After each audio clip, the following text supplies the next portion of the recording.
Bonjour, nous sommes ravis de vous accueillir dans le cadre de notre webinaire Nouvelle Vie Pro, dans le cadre de la semaine de la transition professionnelle 100% digitale. Nous accueillons aujourd'hui Aude Lodwood et Mélodie Nancy de la société ACE. Et le thème de notre webinaire aujourd'hui, c'est reprendre sa carrière en main. Donc, on va attendre un petit peu peut-être que la plupart des personnes arrivent. Enfin, vous êtes déjà nombreux. Oui. Vous avez déjà bien compris comment fonctionnait le chat, donc c'est parfait. Le chat sert un petit peu à identifier d'où vous venez, si vous avez pour nous faire coucou, si vous avez des petits problèmes de connexion, ça sert aussi à ça. L'onglet questions, comme son nom l'indique, vous sert à poser des questions. Et vous pourrez aussi rebondir sur les questions, si certaines correspondent aux questions que vous souhaitiez poser. Vous pourrez les booster, les pousser en cliquant sur le petit triangle à droite. Donc voilà. Alors, c'est très actif, hein. Tout le monde nous salue, c'est très agréable. Bonjour à tous. Voilà, bonjour à tous. Donc on est vraiment ravis de vous accueillir. Donc Aude Lodwood et Mélodie Nancy travaillent à la société ACE. ACE a pour objectif d'accompagner, alors aussi bien au niveau du bilan de compétences qu'au niveau du dispositif de la VAE ou de la formation des salariés. Donc Aude et Mélodie vont nous présenter leurs différentes activités. On a Marie-Pierre aussi pour vous préciser comment ça fonctionne. On a Marie-Pierre qui fait partie aussi de la société Nouvelle Vie Pro, qui est en backup, qui est là pour tous les problèmes techniques. Et d'ailleurs, merci beaucoup. Qui est là donc en soutien. Et donc moi, je m'appelle Claire Cour, je travaille pour Nouvelle Vie Pro. Nouvelle Vie Pro, pour vous expliquer un petit peu le dispositif, c'est un dispositif d'accompagnement pour tout. Et donc c'est un site qui rassemble toutes les informations nécessaires à l'accompagnement pour changer de vie, changer de métier, se former, créer sa société, pourquoi pas acheter une franchise, pour toutes les questions de la reconversion. Donc c'est vrai que c'est un thème que nous avons à cœur d'accompagner depuis 7 ans. Donc bien avant l'époque actuelle, mais c'est vrai que je pense que le contexte sanitaire actuel pousse encore plus à se poser des questions sur sa carrière, sur la quête de sens. On a aussi un événement, un salon qui habituellement a lieu au mois de novembre, que cette année bien sûr on a reporté puis transformé dans notre session digitale. Donc cette session, c'est du 7 au 11 décembre, c'est toute cette semaine. Vous allez pouvoir retrouver nos différents webinaires autour de la reconversion pour vous donner tous les outils d'accompagnement. Alors, à la fin, pour vous expliquer un petit peu le déroulé, donc Aude et Mélodie vont vous présenter les différents dispositifs d'accompagnement de la société ACE. Et à la fin du webinaire, il y aura un temps pour les questions, il y aura 10 minutes pour les questions, donc où les deux intervenants vont pouvoir vous répondre en direct. S'il y a des questions qui restent, on va faire de toute façon, on va traiter les questions par ordre de fréquence, vous verrez. Et puis après, on pourra aussi les exposants les intervenantes pourront aussi y répondre en différé. Il y a un onglet sondage, vous le verrez tout à l'heure, vous aurez l'occasion de répondre à un petit sondage. Et puis, vous recevrez à l'issue de ce webinaire le replay qui vous permettra de revisionner ce webinaire et vous pourrez même transférer le lien à des personnes que vous connaissez qui pourraient être intéressées. Donc voilà, je vais laisser la parole à Mélodie et à Aude. On va commencer par se présenter. Bonjour à tous, merci d'être avec nous pour ce webinaire. Moi, je suis Mélodie Nancy, je suis conseillère en bilan de compétences et en VAE. Je suis également référente handicap auprès de l'équipe, donc j'interviens notamment sur des questions d'adaptation de parcours et de prestations. Et puis, je suis de formation psychologue du travail et de l'orientation professionnelle. Alors bonjour, je vais me présenter également. Donc moi, je m'appelle Aude. Merci de vous être inscrits aussi nombreux. On est ravis de partager ce moment avec vous.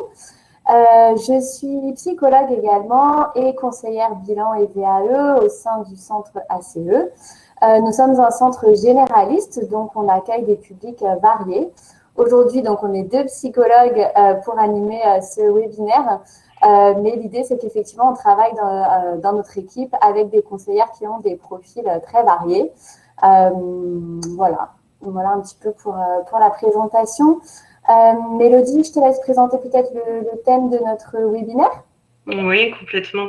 Alors, on va commencer par introduire le thème de ce webinaire. Donc, prendre sa carrière en main ou reprendre sa carrière en main. On a choisi d'aborder ce sujet, ce thème avec vous, en réaction aux échanges, aux rencontres qu'on a fait cette année, au partage qu'on a eu avec nos clients qui nous ont exprimé le besoin de donner une nouvelle impulsion, de prendre un nouvel élan dans leur carrière professionnelle, certainement en lien aussi avec le contexte que l'on connaît, c'est-à-dire que c'est une demande que l'on rencontre régulièrement dans nos accompagnements et cette année, ça a été encore un petit peu plus fort que les autres. Ce qu'on vous propose en fait dans ce webinaire, c'est une sorte de boîte à outils dans laquelle on va retrouver des leviers, des conseils justement pour prendre en main sa carrière. Aude, je te laisse compléter mon introduction sur notre thème. Oui, en fait, effectivement, avec le premier confinement notamment, on a vu arriver des personnes qui nous disaient vouloir retrouver du sens dans leur activité professionnelle, qui voulaient aussi retrouver un meilleur équilibre entre leur vie professionnelle et leur vie personnelle, puisque c'est vrai qu'on a été un petit peu bousculés. On s'est retrouvés à la maison avec les enfants, etc. Donc, pour certaines personnes, ça a amené vraiment un certain nombre de réflexions aussi sur la place du travail dans leur vie en général. Et puis aussi, depuis plusieurs mois, avec le contexte de la crise économique, des personnes qui ont ressenti le besoin de sécuriser en fait leur parcours professionnel en se formant, en obtenant un diplôme. D'autres personnes aussi qui ont vu leur emploi menacé ou qui ont même déjà perdu leur emploi. Par exemple, dernièrement, j'ai eu l'occasion d'échanger avec des personnes qui travaillaient notamment dans le domaine du tourisme et qui malheureusement avaient déjà perdu leur emploi et qui cherchaient un moyen en fait de rebondir. Donc effectivement, c'est un thème. Enfin, on a choisi ce thème parce que c'est à la fois, je dirais, un thème intemporel et puis en même temps un thème qui résonne peut-être particulièrement fort en ce moment. Avant de rentrer dans le détail de notre présentation, on avait envie d'en savoir un peu plus sur ce qui vous amène à suivre ce webinaire aujourd'hui. On a envie d'en savoir plus sur vos préoccupations du moment en lien avec notre sujet. Et donc, pour cela, on va vous proposer de répondre à un petit sondage. On va vous inviter à partager avec nous, en fait, vos questionnements du moment. Alors, vous allez donc normalement voir apparaître le sondage, vous allez pouvoir y participer. Pour vous aider à nous répondre, on vous fait quelques propositions. Une liste d'items. Par exemple, je veux faire le point sur ma carrière, je veux obtenir un diplôme, je veux ou je dois me reconvertir, je souhaite évoluer, je veux ou je dois changer d'entreprise, je souhaite me former ou j'ai besoin de retrouver du sens. Alors, donc, on vous invite à vous positionner sur l'un de ces items. Vous pouvez cocher une ou plusieurs cases.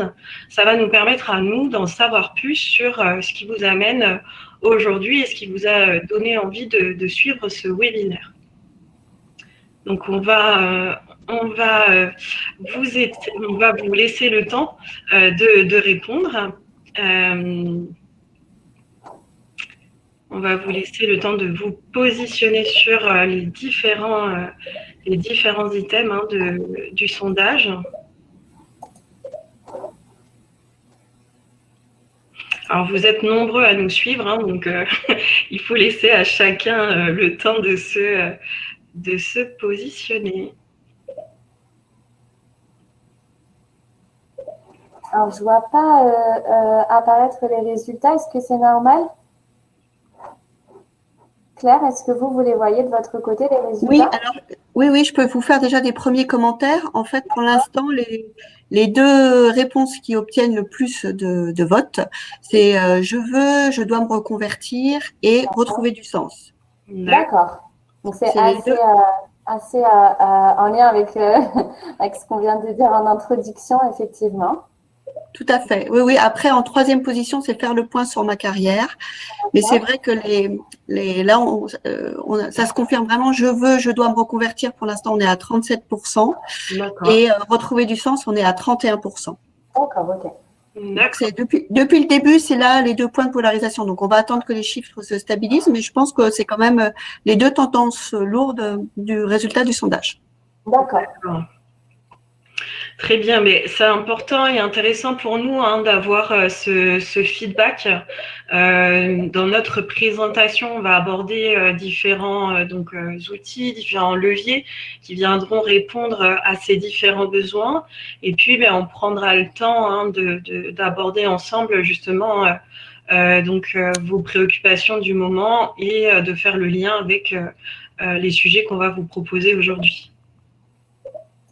Oui, on est à peu près à 200 votants, donc on est quasiment à la totalité des votes.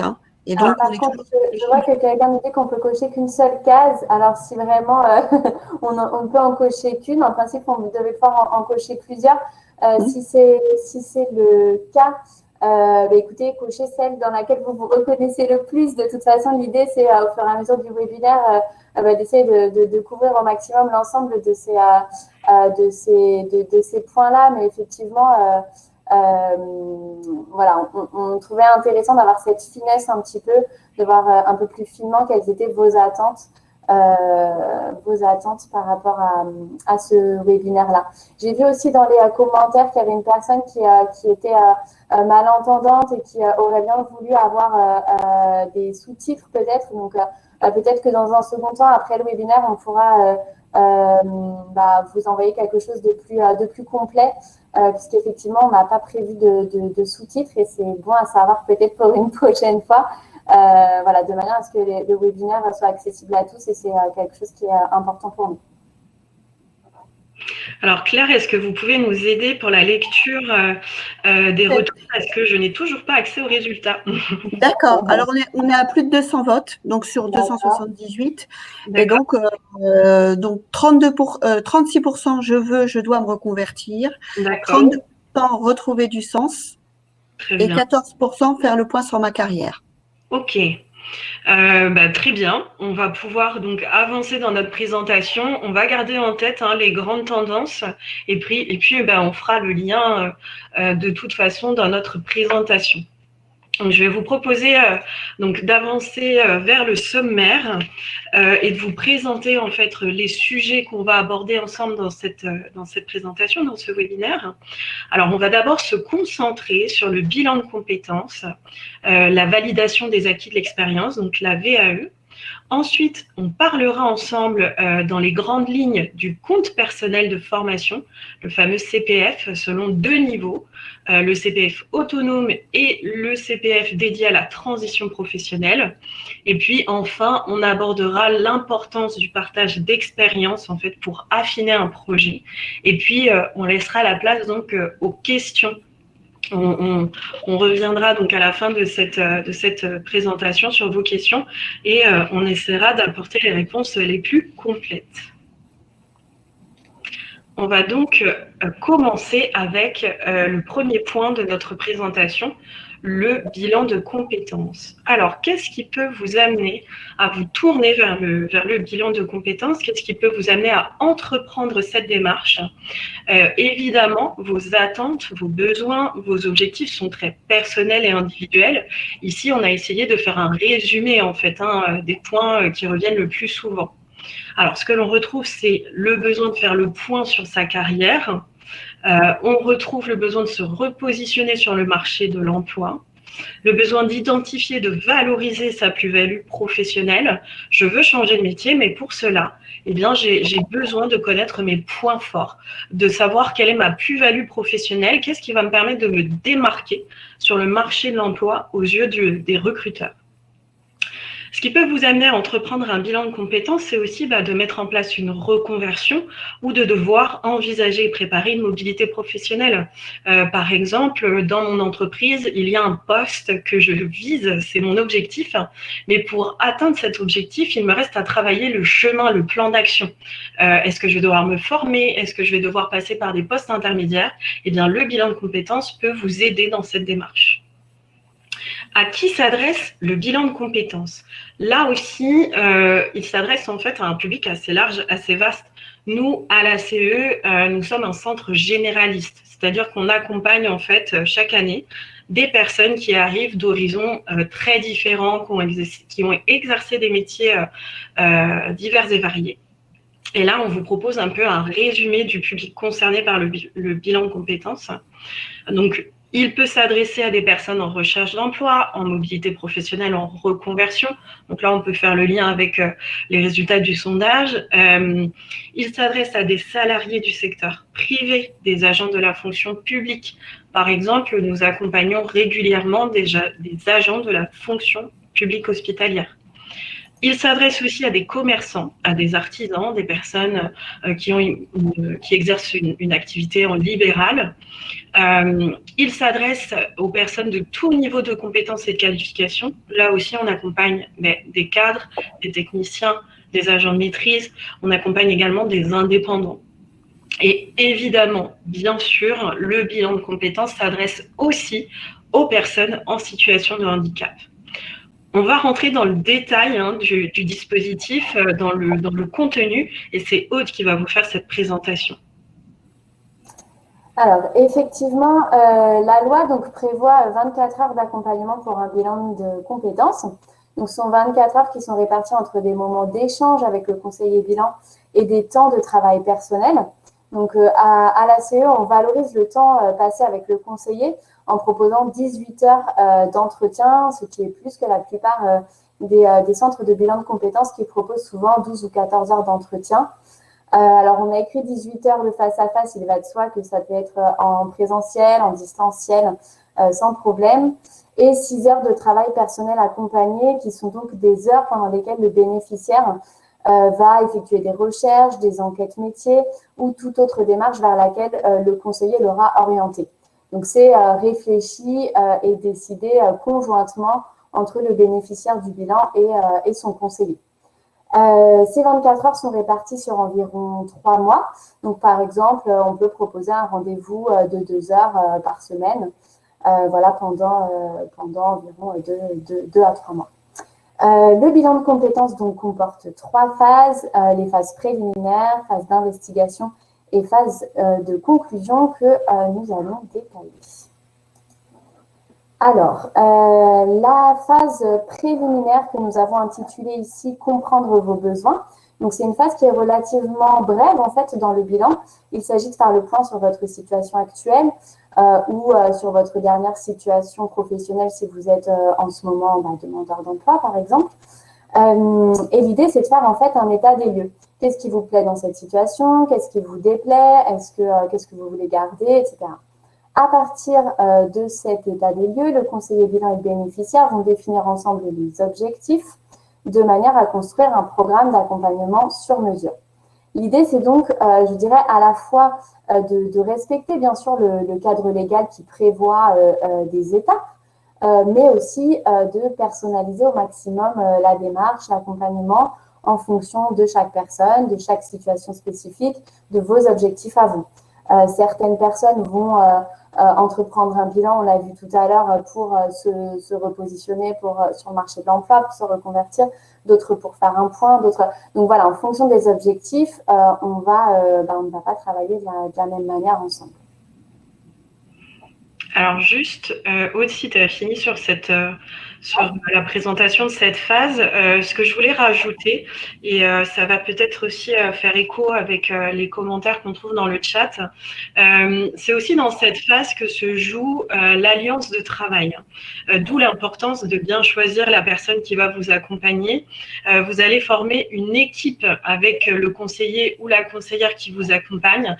Il est donc important d'être à l'aise, d'être en confiance Nous, à la CE, on vous permet donc de rencontrer d'emblée 2 conseillers justement pour évaluer cette part de feeling qui aura toute son importance dans l'accompagnement. Et donc, c'est dans c'est sur cette étape que va se jouer en fait donc l'alliance de travail, les échanges positifs que vous allez avoir avec votre conseiller, la confiance et puis donc l'accompagnement bienveillant. Oui, tout à fait. Je voyais aussi dans le chat, là, pendant que tu parlais, Mélodie, qu'une personne disait avoir eu une expérience assez malheureuse en bilan de compétences. Je pense que la personne, enfin, choisir la bonne personne avec laquelle faire son bilan, c'est assez central. Je pense aussi que c'est comme dans tout, il y a sans doute des organismes qui sont peut-être plus sérieux, d'autres moins, ou peut-être que enfin, voilà, il y a plein de choses qui peuvent aussi peut-être faire que l'expérience n'est pas aussi positive que ce qu'on aurait voulu. Voilà, en tout cas, nous, on essaye vraiment de tout mettre en œuvre pour que le bilan soit une expérience réussie. Et globalement, on peut se réjouir de constater au quotidien que les personnes qu'on a accompagnées nous notent en tout cas positivement, se semblent satisfaites de l'accompagnement qu'elles ont reçu.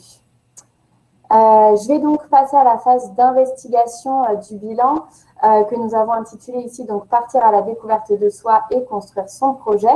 Donc cette phase d'investigation elle est plus conséquente que la première. Il s'agit de travailler en fait avec vous sur votre parcours de vie, sur votre parcours professionnel, donc les choix que vous avez faits, le regard que vous portez dessus.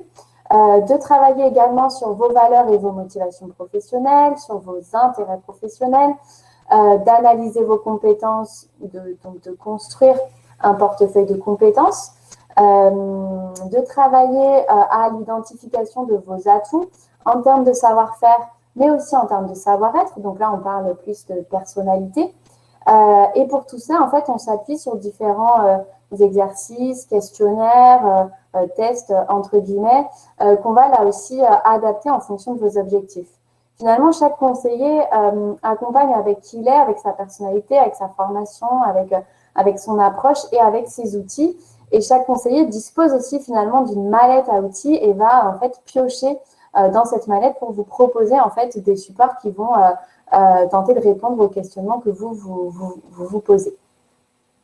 Donc le travail en fait de la phase d'investigation, c'est finalement de faire émerger une ou deux pistes d'orientation professionnelle, de travailler sur des projets qui soient réalistes et réalisables. Alors, réalistes au regard de vos points d'appui, en termes notamment de savoir-faire et savoir-être. Réalistes aussi peut-être en fonction de votre contexte à vous. Donc, par exemple, vous avez peut-être des contraintes familiales ou autres qui doivent être prises en compte dans l'élaboration de votre projet. Et puis également un projet qui soit réalisable au regard du bassin d'emploi dans lequel vous vous inscrivez, évidemment. Sinon, ça n'a pas beaucoup de sens de réfléchir à un projet comme ça de façon purement abstraite. On parle également donc de ciblage des opportunités en fonction des offres d'emploi en interne à votre entreprise, si vous visez une mobilité interne, ou en externe, par exemple, on peut analyser avec vous des offres d'emploi ou des fiches de poste. Moi, je suis parfois confrontée à des personnes qui ont ce qu'on appelle, je dirais, le syndrome de l'imposteur. Ce sont des personnes qui ont l'impression que les postes qui les intéressent ne leur sont pas accessibles. Et puis, finalement, en analysant ensemble des offres d'emploi qui utilisent parfois un jargon qui peut donner l'impression que c'est compliqué, que c'est pas accessible, etc. Et bien finalement, on se rend compte que les personnes peuvent tout à fait endosser le poste soit directement, soit en ciblant une formation courte qui leur permettrait de combler des lacunes ciblées. On parle aussi de prévention des risques. Alors, le risque, ce serait quoi? Eh bien, finalement, le risque, ce serait de vous projeter dans un projet qui ne serait pas réaliste. Et ça, justement, ça peut donner lieu à une déception vis-à-vis du bilan de compétences. Alors, pour éviter cet écueil, je dirais, l'idée, ça va être, par exemple, de vous accompagner sur des recherches approfondies sur le domaine, le secteur qui vous intéresse ou les métiers qui vous intéressent, de vous proposer également de travailler sur des enquêtes métiers. Donc ça, on y reviendra un petit peu plus loin dans le webinaire. Et on passe du coup à la phase de conclusion que moi j'aime appeler aussi la phase projet, qu'on a intitulée ici le début d'une nouvelle vie professionnelle. Alors à ce stade du bilan, en principe, vous avez posé votre projet, vos points d'appui et vos leviers sont clairement posés et il reste à identifier en fait les étapes à franchir pour parvenir à l'objectif. Sur ce plan-là, encore, je dirais que il n'y a pas deux bilans qui se ressemblent, pas de bilans similaires. Donc, on peut travailler sur un projet de formation. Donc, comment on choisit une formation, comment on choisit un organisme de formation, comment on identifie les dispositifs de financement qui existent. On reparlera tout à l'heure du coup du CPF qui est un des dispositifs de financement qui existent. Il y en a d'autres. Dans cette phase de plan d'action, en fait, on peut travailler aussi sur un projet de VAE. Là aussi, on y reviendra un petit peu plus loin dans le webinaire. On peut préparer un projet de création d'entreprise. On peut travailler sur vos outils de candidature. Donc, travailler sur votre CV, votre lettre de motivation, votre profil LinkedIn. On peut travailler à préparer un entretien. Bref, c'est vraiment très adaptable. À la fin du bilan, une synthèse écrite vous est remise, donc qui reprend les temps forts du bilan. Ce document est confidentiel, bien sûr, comme tout ce qui est dit au cours du bilan. Par exemple, si le financeur de votre bilan est votre employeur ou même Pôle emploi, c'est important de savoir que ni votre employeur, si c'est lui, ni votre conseiller Pôle emploi n'auront accès à ce document de synthèse, ni aux éléments en fait, que vous nous aurez confiés pendant votre bilan. C'est vous qui pourrez choisir, si vous le souhaitez, de partager tout ou partie du document de synthèse ou simplement d'en faire une restitution orale. C'est vraiment quelque chose qui vous appartient. C'est en ça aussi que le bilan de compétences se différencie du bilan professionnel dans lequel on est dans une démarche tripartite entre l'entreprise, le collaborateur et le centre de bilan. 6 mois après la fin de votre bilan, on vous propose un nouvel échange avec votre conseiller pour faire le point un petit peu sur la mise en œuvre de votre plan d'action, voir si vous avez rencontré des difficultés, s'il y a eu des obstacles un petit peu sur le chemin et voir si éventuellement on peut vous aider à lever ces freins. Mélodie, est-ce que tu vas ajouter quelque chose sur le bilan de compétences? Sinon, je te propose de te laisser la main pour que tu puisses nous parler de la VAE. Je pense que la présentation sur le bilan de compétences était assez complète. Je vois que vous êtes très actifs dans le chat. C'est très agréable pour nous. N'hésitez pas donc à déposer vos questions dans la partie dédiée aux questions. Et puis, Claire vous l'expliquait, vous pouvez aussi réagir à une question qui a déjà été posée afin qu'on puisse y répondre à la fin de notre présentation. Et on va donc passer au deuxième point de notre webinaire, la validation des acquis de l'expérience. Alors, à qui s'adresse la VAE? Eh bien, elle va s'adresser à toute personne pouvant justifier d'au moins une année d'expérience professionnelle dans le domaine visé. À quoi sert la VAE? Eh bien, elle va servir à faire reconnaître en fait son expérience professionnelle en validant le diplôme correspondant au contenu de son expérience professionnelle. La VAE peut faire partie d'un projet de mobilité, d'un projet d'évolution. Aude l'expliquait à l'instant, la VAE peut très bien faire partie du plan d'action dégagé du bilan de compétences. Mais ce qu'il faut bien retenir, ce qu'il faut bien avoir en tête, c'est qu'avec la VAE, on ne va pas se former, on ne va pas acquérir de nouvelles compétences. En fait, on va surtout regarder en arrière. On va s'intéresser à votre parcours professionnel, à votre bagage professionnel et à ce qu'il contient, c'est-à-dire vos expériences, vos compétences, votre savoir-faire et vos responsabilités. Aude, tu voulais apporter une précision déjà sur cette première partie? Alors effectivement, c'est important de bien noter que pour faire une VAE, le cadre légal prévoit une année d'expérience en lien avec le diplôme. Très souvent, dans les faits, il faut plus d'une année d'expérience pour acquérir toutes les compétences relatives au diplôme ciblé. Alors maintenant, on va vous parler des acteurs de la VAE et des étapes clés de ce dispositif. Le premier acteur, c'est vous. C'est vous le bénéficiaire. C'est vous qui allez identifier le diplôme ou la certification la plus adaptée au contenu de votre expérience professionnelle. C'est une étape qui n'est pas simple, qui n'est pas évidente, et vous pouvez être accompagné notamment par des antennes VAE. Elles sont réparties sur l'ensemble du territoire. Pour retrouver leurs coordonnées, vous pouvez taper à partir d'un moteur de recherche antenne VAE avec le numéro de votre département. Elles ont donc vocation à vous accompagner sur le ciblage du diplôme qui est le plus en lien avec le contenu de votre expérience professionnelle. Le deuxième acteur, c'est l'organisme valideur, qu'on appelle aussi le certificateur. C'est celui qui est en charge de la délivrance du diplôme. Pour vous donner un exemple, un diplôme universitaire tel qu'une licence ou un master appartient à l'université.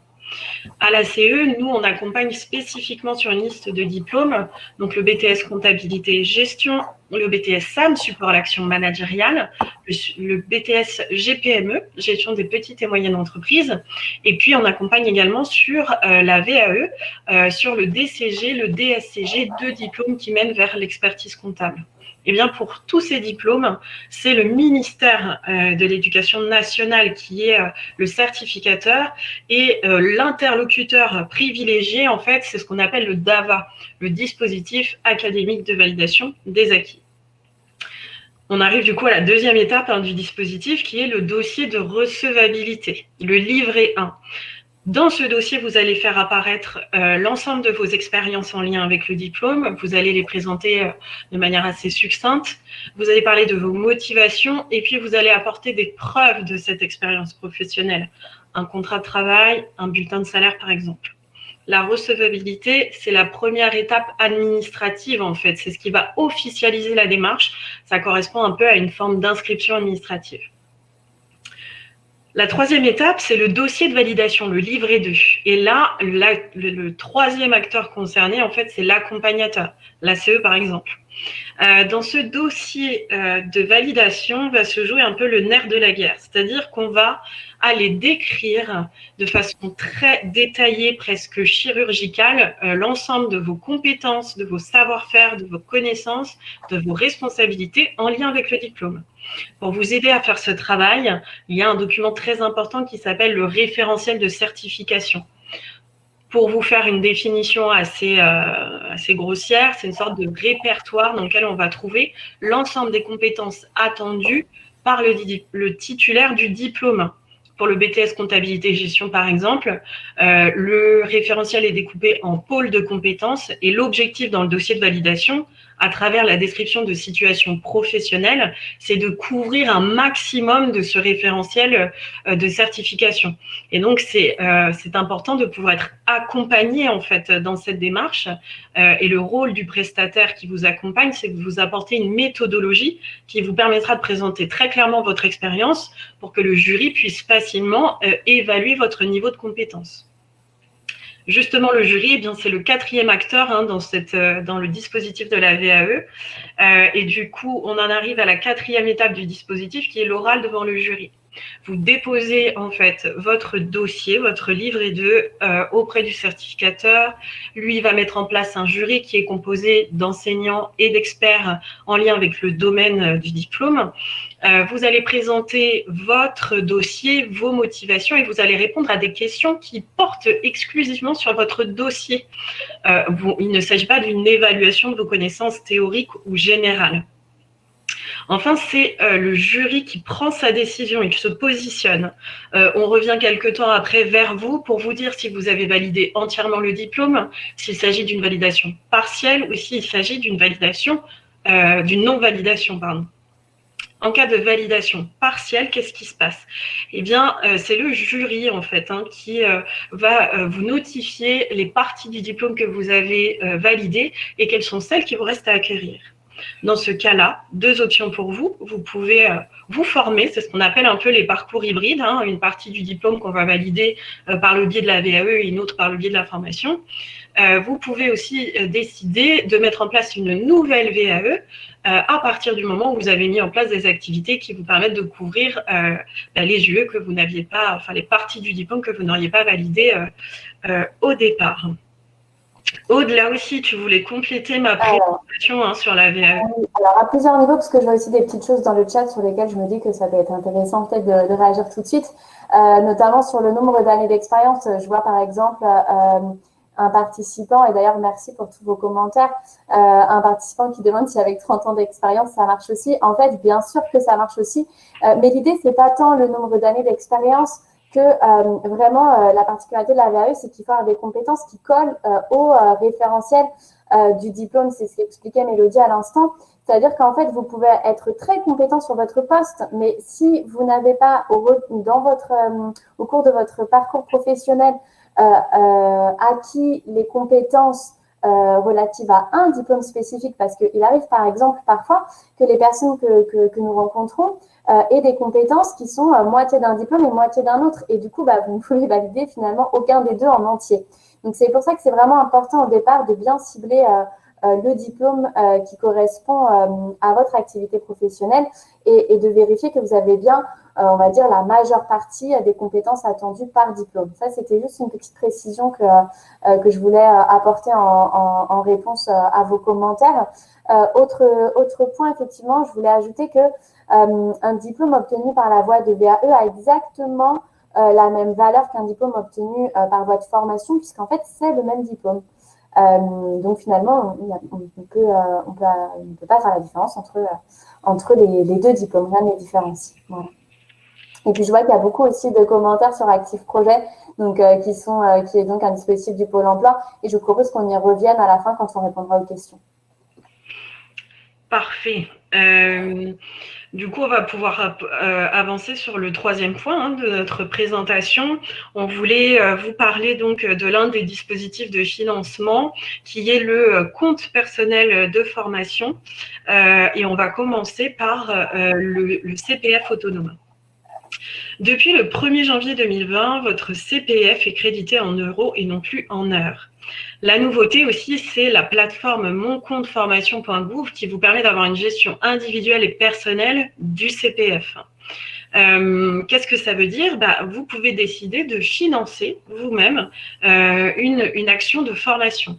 Alors, quelles sont ces formations éligibles au CPF ? Eh bien, vous pouvez décider de financer une certification professionnelle enregistrée au répertoire spécifique ou au RNCP, le répertoire national des certifications professionnelles. Vous pouvez décider aussi de financer une partie d'un diplôme, un bloc de compétences. Votre projet n'implique pas nécessairement de valider tout le diplôme. Et bien, grâce au CPF, vous pouvez investir, financer une partie de ce diplôme. Le CPF permet de financer notamment le bilan de compétences, l'accompagnement à la VAE, de préparer le code, le permis de conduire. Ça vous permet également de financer une action de formation qui vise à la création ou à la reprise d'entreprise. Qu'est-ce que je peux vous dire d'autre sur le CPF ? Eh bien, il y a des règles d'alimentation. Chaque année, votre CPF est alimenté. Ces règles vont être différentes selon votre statut, selon la forme de votre activité. Donc, ce que je vous recommande vivement, c'est de vous tourner vers le site du ministère du Travail, de l'Emploi et de l'Insertion, sur lequel vous allez retrouver l'ensemble en fait de ces modalités, de ces spécificités, et vous allez retrouver votre cas et vous saurez de quelle façon votre CPF sera alimenté. Le dernier point qu'on peut ajouter sur le CPF autonome, c'est que ça vous permet vraiment d'avoir donc une gestion individuelle, mais donc d'avoir accès aux montants disponibles que vous avez, donc au budget que vous avez pour vous former.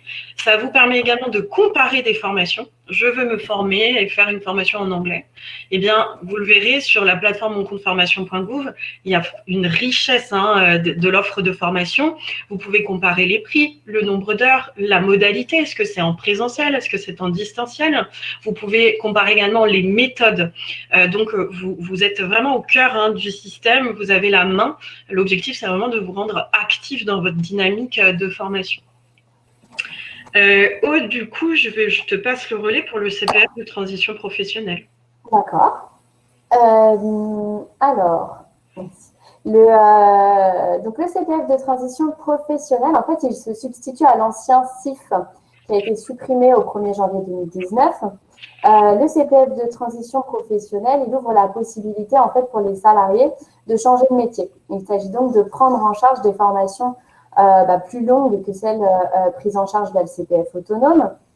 puisqu'on se doute que pour changer de métier, a priori, il faut souvent suivre une formation plus importante que si on souhaite, entre guillemets, seulement acquérir des compétences spécifiques sur un logiciel ou autre. Le process. Alors, il faut déposer un dossier qui est téléchargeable sur Internet auprès des transitions pro. Ce dossier comporte plusieurs parties, donc il y a une partie à remplir par vous-même avec des éléments administratifs relatifs à votre état civil par exemple, et surtout vos motivations. Vous devez en fait démontrer qu'il s'agit d'un projet réfléchi, cohérent. Donc par exemple, si vous avez préparé cette reconversion dans le cadre d'un bilan de compétences, disons que ça démontre en tout cas que vous y avez passé du temps et que c'est une démarche réfléchie. Dans ce dossier, du coup, il y a également une partie à remplir par l'organisme de formation que vous aurez choisi, qui va indiquer donc la durée de la formation, son coût, son organisation, notamment pour la prise en charge du coût de la formation. Il y a une troisième partie à remplir par l'employeur, donc qui vous aura au préalable donné l'autorisation d'absence. Par exemple, si vous suivez une formation, je sais pas moi, de 6 mois, 8 mois, 10 mois, il faut que votre employeur vous autorise à vous absenter pendant cette période-là. Alors, en fait, l'employeur, il ne peut pas, à proprement parler, refuser, mais il peut reporter votre demande, par exemple, pour des raisons de service. Votre employeur, il va, dans le dossier, renseigner notamment des éléments relatifs à votre rémunération, de manière à ce que vous puissiez avoir le maintien, bien sûr, de votre salaire pendant la durée de la formation. Alors, une fois que le dossier est complet, il est à déposer, ce sont les CEPIR, qui vont les étudier. Donc, les CEPIR, c'est un acronyme un petit peu barbare pour dire en fait Commission paritaire interprofessionnelle régionale. Les critères de décision de ces commissions sont notamment du coup la cohérence de votre projet, ça c'est vraiment un élément important, et puis bien sûr les perspectives d'emploi à l'issue de la formation dans le bassin d'emploi dans lequel vous vous inscrivez. Là encore, vous pouvez retrouver d'autres informations sur travail-emploi.gouv.fr. Alors je vois que effectivement il y a des personnes dans le chat qui parlent de l'application de compte formation. On y reviendra peut-être tout à l'heure en répondant à vos questions. Mélodie, tu veux ajouter quelque chose ou peut-être passer au partage d'expérience? Écoute, je vois le temps qui avance. Alors, ce que je propose, c'est qu'on passe au dernier point de notre présentation, qu'on aborde ensemble le partage d'expérience et puis ensuite, on pourra répondre aux questions. Alors, le dernier point de notre présentation, c'est le partage d'expérience. Ça représente en fait pour nous un peu la cerise sur le gâteau dans un projet de mobilité, dans un projet de transition professionnelle. C'est une façon de parfaire en fait son projet, de se connecter au réel, à la réalité du terrain, au vécu. Ça peut prendre des formes différentes, notamment nous on travaille sur les enquêtes métiers qui sont proposées dans le cadre du bilan de compétences par exemple. Il s'agit en fait de construire un questionnaire qui va venir explorer des questions déterminantes pour valider définitivement son projet. On peut parler de rémunération, de projet type, de parcours idéal, le parcours parfait pour séduire un recruteur. On peut parler aussi de journée type, quelles sont les activités régulières du projet visé. Et puis, on peut parler aussi des contraintes. Nous, justement, on travaille sur cette question d'un projet réaliste et réalisable. Et pour que ce soit réaliste et réalisable, c'est important de connaître aussi les inconvénients, en fait. Quelles sont les contraintes de mon activité, en tout cas celle vers laquelle j'ai envie d'aller, et est-ce que je suis prêt ou prête à m'accommoder de ces contraintes? Est-ce que je peux les intégrer dans mon équilibre de vie, dans mon parcours professionnel? Donc, c'est vraiment important cette phase de connexion au terrain pour pouvoir explorer toutes ces dimensions. Ce qui est intéressant aussi, c'est donc de questionner le point d'arrivée. Quelles sont donc les différentes dimensions de ma future activité, mais aussi le parcours. Quelle va être ma transition? Est-ce que sur ce parcours, il y aura des freins à lever? Eh bien, c'est important d'en avoir connaissance et conscience dès le départ pour se préparer.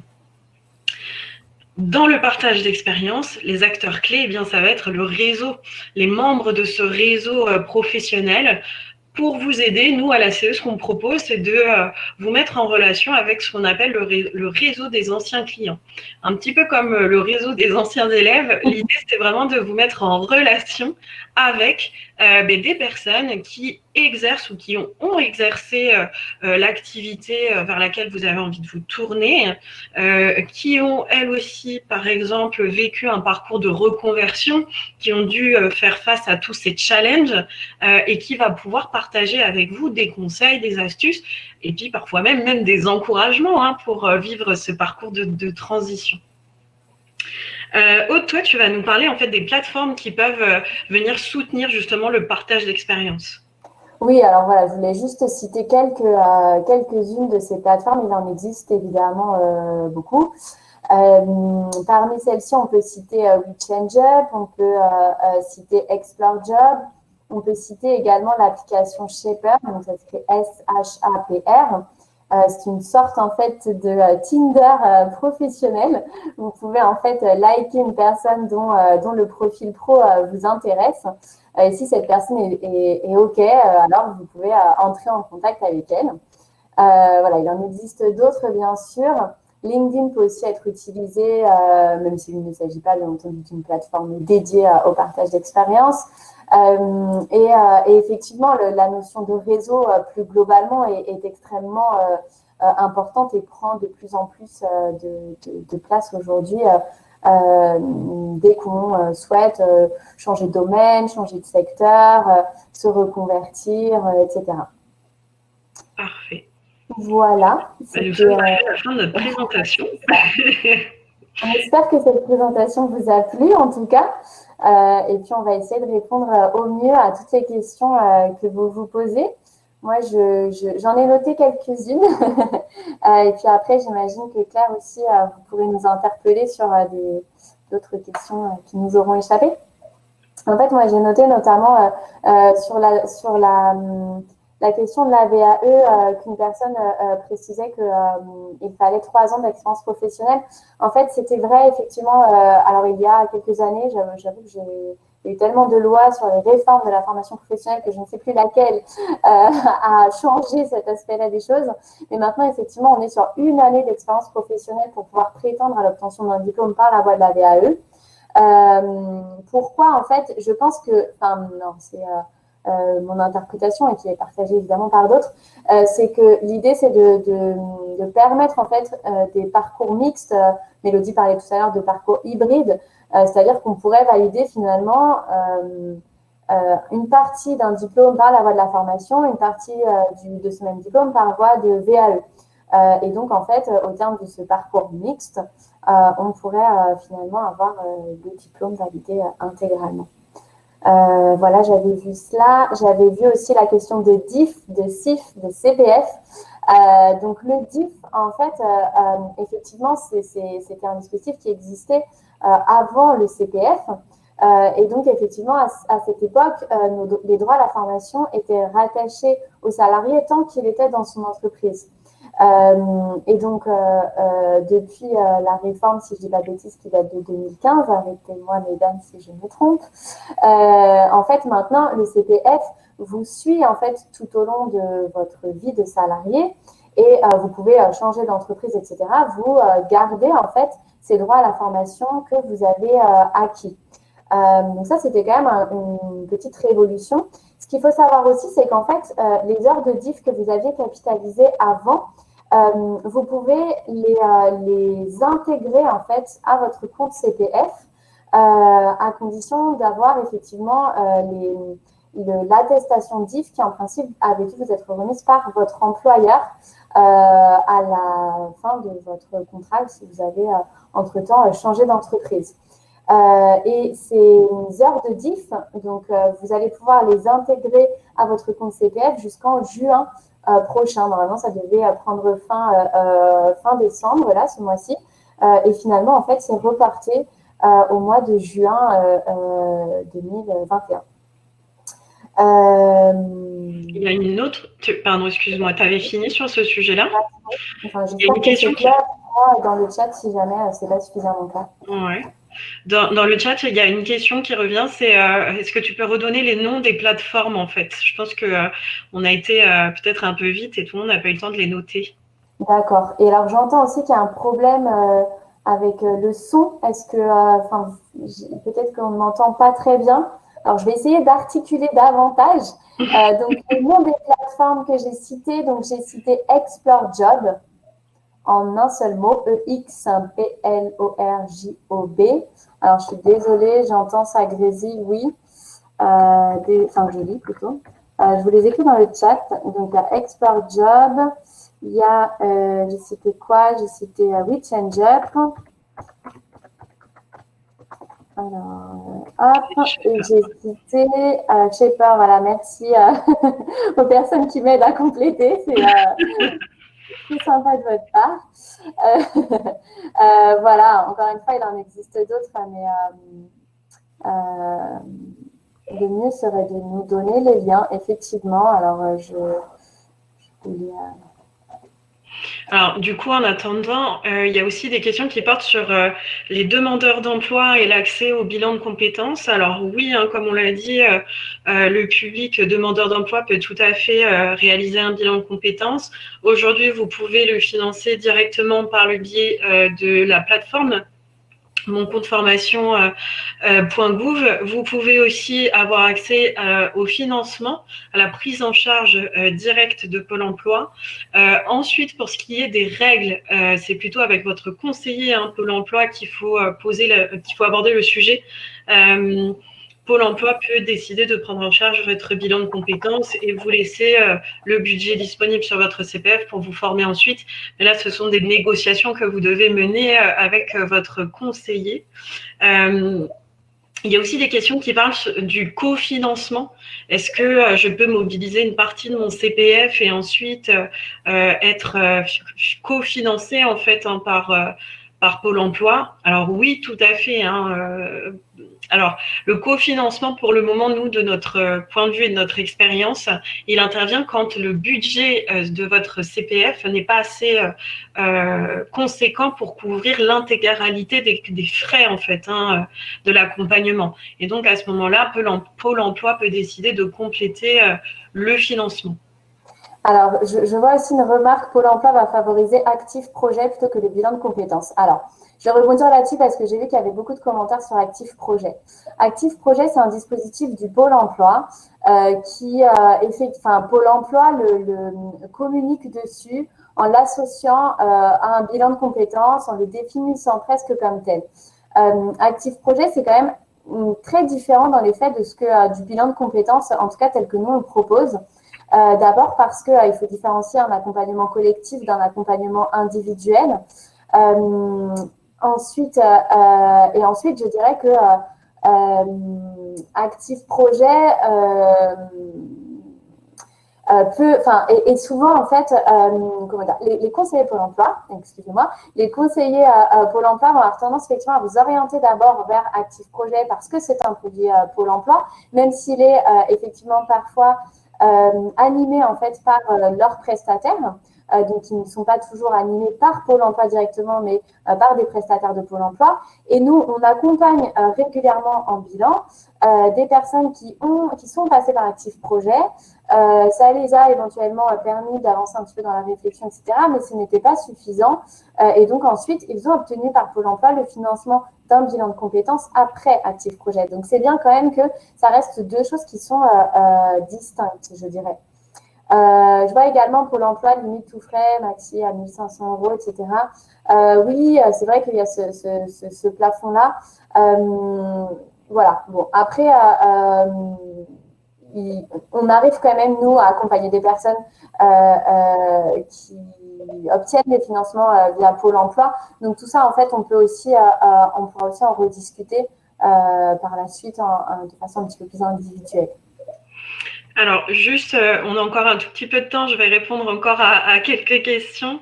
Il y a une question qui a obtenu beaucoup de suffrages, qui est quelle est la différence entre le bilan de compétences et le coaching? Ce sont... Et aussi le CEP, si tu peux en même temps. D'accord, on va essayer de faire une réponse à tiroir. La différence entre le bilan de compétences et le coaching, alors, ce sont deux approches différentes, mais qui peuvent être complémentaires. Le bilan de compétences, comme on vous l'a dit, c'est une approche vraiment globale. On va travailler sur vous, vos objectifs, on va travailler un plan d'action, on va s'intéresser à vos motivations, à votre personnalité. Le coaching, on est plutôt sur une thématique assez ciblée. J'ai une problématique et je veux rentrer dans l'action. Je veux résoudre ma difficulté.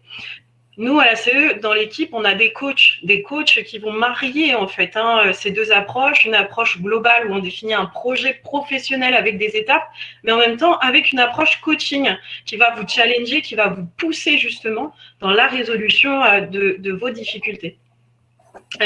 Pour ce qui est du conseil en évolution professionnelle, eh bien là aussi, c'est deux approches différentes. Le bilan de compétences, on est vraiment sur l'idée de travailler un projet. Justement, le conseil en évolution professionnelle peut vous orienter vers le bilan de compétences. On prend un petit peu l'image du spécialiste et du médecin généraliste. Le CEP va savoir présenter le médecin généraliste qui va balayer un petit peu la situation, être à l'écoute de vos symptômes, c'est-à-dire de vos besoins et de ce que vous avez envie de mettre en place. Le bilan de compétences, lui, c'est le spécialiste qui va travailler sur la mise en place d'un projet professionnel avec un plan d'action pour pouvoir mettre en place votre mobilité professionnelle. Est-ce qu'on a encore une minute pour répondre à une autre question? Oui, alors je vois deux ou trois questions. Le distanciel, oui, bien sûr, on accompagne en distanciel, en présentiel, en mix. Voilà, il n'y a pas de souci. Sachant qu'en présentiel, on est situé à côté de la gare Saint-Lazare. Voilà, donc c'est important. La durée d'une VAE, donc c'est 24 heures d'accompagnement qui peuvent s'étaler sur, on va dire, allez, une moyenne de 6 mois, on va dire ça comme ça. En fait, on travaille aussi en rétro-planning souvent par rapport à la date de dépôt du livret 2. Mais alors là, ça serait peut-être un petit peu long de re-rentrer dans ces détails-là et du temps. Je crois qu'on n'en a plus beaucoup. Mais en tout cas, c'est 24 heures d'accompagnement, 24 heures qui sont composées de temps d'entretien, de correction des écrits, voilà, de vous apprendre aussi la méthodologie attendue, bien sûr, par un jury de VAE. Et oui, effectivement, pour répondre à une autre question, actif projet, puis le bilan de compétences, ça fait perdre du temps. Je suis assez d'accord avec vous. Simplement, en fait, parfois, quand vous sollicitez votre conseiller Pôle emploi pour lui demander le financement d'un bilan de compétences, eh bien, le conseiller répond, je vous oriente plutôt vers actif projet. Et puis, si jamais vous n'êtes pas satisfait après actif projet, on pourra reparler du bilan. Et souvent, c'est comme ça que ça se produit. Donc, effectivement, oui, c'est vrai que ça fait perdre du temps, mais là, nous, on ne peut pas grand-chose. Merci en tout cas pour, pour toutes les remarques hyper positives que vous faites dans le chat. C'est très agréable. Alors, on ne va pas pouvoir répondre à toutes les questions, mais pour aller plus loin, vous pouvez toujours donc nous contacter. Pour donc finir ce webinaire, sachez que pour le bilan de compétences et l'accompagnement à la VAE, à la CE, vous avez accès à un entretien d'information gratuit, individuel, personnalisé et sans engagement. En fait, vous avez 2 fois 30 minutes d'échange avec 2 conseillers pour le bilan de compétences. Donc, encore une fois, des profils variés, des approches différentes et donc 2 échanges et vous choisissez la personne qui vous aura le plus séduit. Et puis, enfin, pour la VAE, 30 à 45 minutes d'échange avec un conseiller qui va être à l'écoute de votre parcours, de vos objectifs, de vos questions sur le dispositif de la VAE. Donc, pour ça, vous pouvez contacter Alexia, notre assistante formation, qui sera ravie d'accueillir toutes vos demandes, toutes vos questions. On voit donc qu'il y a encore des questions dans la partie dédiée. N'hésitez pas, contactez-nous, on sera ravis de répondre à toutes vos questions. Merci beaucoup, Aude et Mélodie, pour vraiment ces informations très précieuses, et puis à tous d'avoir participé, d'avoir été aussi réactifs et dans l'interaction. Donc, je vous souhaite une très bonne fin de journée. On se retrouve bientôt sur les ondes pour d'autres webinaires et sur le site nouvellevipro.fr. Et puis, je vous invite effectivement vous avez toutes les informations utiles pour aussi recontacter les personnes de chez ACE. Voilà. Merci Claire et merci à tous d'avoir participé. Merci beaucoup. Merci. Merci, au revoir. Au revoir.